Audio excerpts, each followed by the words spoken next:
Operation కగార్లో భాగంగా ఛత్తీస్గఢ్ బీజాపూర్ అటవీ ప్రాంతంలో జవాన్లు పట్టు సాధిస్తున్నట్లు తెలుస్తోంది. 2 రోజులుగా పూజారి కాంకర్ అటవీ ప్రాంతంలో మావోయిస్టులు భద్రతా బలగాల మధ్య ఎదురు కాల్పుల్లో 10ల సంఖ్యలో మావోయిస్టులు మరణించినట్లు తెలుస్తోంది. మృతుల్లో 4 మహిళా మావోయిస్టులను గుర్తించారు. మృతులంతా మోస్ట్ వాంటెడ్ మావోయిస్టు హిడ్మాకు చెందిన గెరిల్లా దళ సభ్యులుగా నిర్ధారించారు. మావోయిస్టుల డంపులు స్వాధీనం చేసుకుంటూ భద్రతా బలగాలు ముందుకు కదులుతున్నాయి. ఇదే అంశానికి సంబంధించి మరింత సమాచారాన్ని మా ప్రతినిధి అనిల్ లైవ్ లో అందిస్తారు. అనిల్,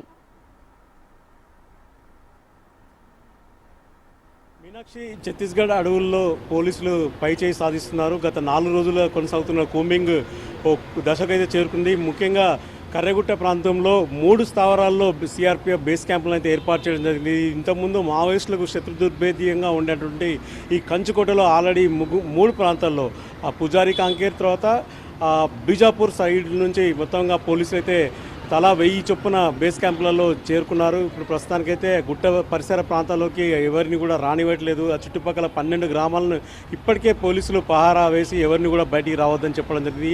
మరో వారం రోజుల పాటు ఈ కూంబింగ్ ఆపరేషన్ నిర్వహించేటట్టు ఉంది అని చెప్పి గ్రామస్తులందరికీ అయితే చెప్పడం జరిగింది. అయితే నిన్నటి నుంచి ఎదురు కాల్పుల మూతలు అయితే మోగుతున్నాయని చెప్తున్నారు. ప్రస్తుతానికి మనకు అందుతున్న సమాచారం మేరకు నలుగురు మహిళా మావోయిస్టులతోనే 6 పురుష మావోయిస్టులు చనిపోయినట్టుగా చెప్పడం జరుగుతుంది. నిన్న మాత్రం అధికారికంగా Sundar Raju IG, Chhattisgarh Bastar area range IG అయితే 3 మృతదేహాలు మాత్రం చెప్పడం జరిగింది. మరి ఇప్పుడు తాజాగా లేటెస్ట్గా మాత్రం మరో 7 వరకు మావోయిస్టులు మృతి చెందారని చెప్పడం జరుగుతుంది. నిన్న వడదెబ్బ ప్రాంతంలో అంటే ముఖ్యంగా వెంకటాపూర్ సైడ్ వాజేడు వైపు పోలీసుల కూంబింగ్ చేపట్టినప్పుడు మాత్రం అటు నుంచి చాలా ఎండ తీవ్రత ఎక్కువగా నడుతున్న 21 మంది జవాన్లకైతే వడదెబ్బ తలగడం జరిగింది. వాళ్ళందరూ కూడా వెంకటాపురం ఆసుపత్రికి తరలించడం జరిగింది. నిన్నటి నుంచి చాలా వరకు హెలికాప్టర్ల ద్వారానే అందరినీ చేరవేస్తున్నారు. అక్కడి నుంచి ఆహార పదార్థాలు తర్వాత వాటర్ బాటిల్స్ అన్ని కూడా సప్లై చేస్తున్నారు.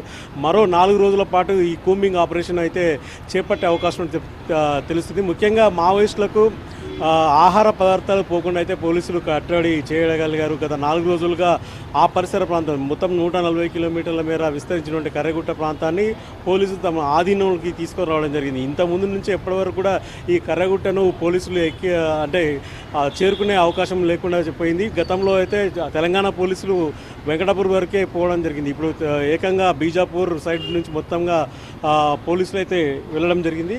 ప్రస్తుతానికి ఈ ఆపరేషన్లో కోబ్రాతో పాటుగా డిఆర్జీ, ఛత్తీస్గఢ్ పోలీసులు, మరో పక్క సిఆర్పిఎఫ్ పోలీసులు 4 కలిసి సంయుక్తంగా చేపడుతున్న ఈ ఆపరేషన్ దాదాపు ఈరోజు మాత్రం పోలీసులే పైచేయిగా తెలుస్తుంది.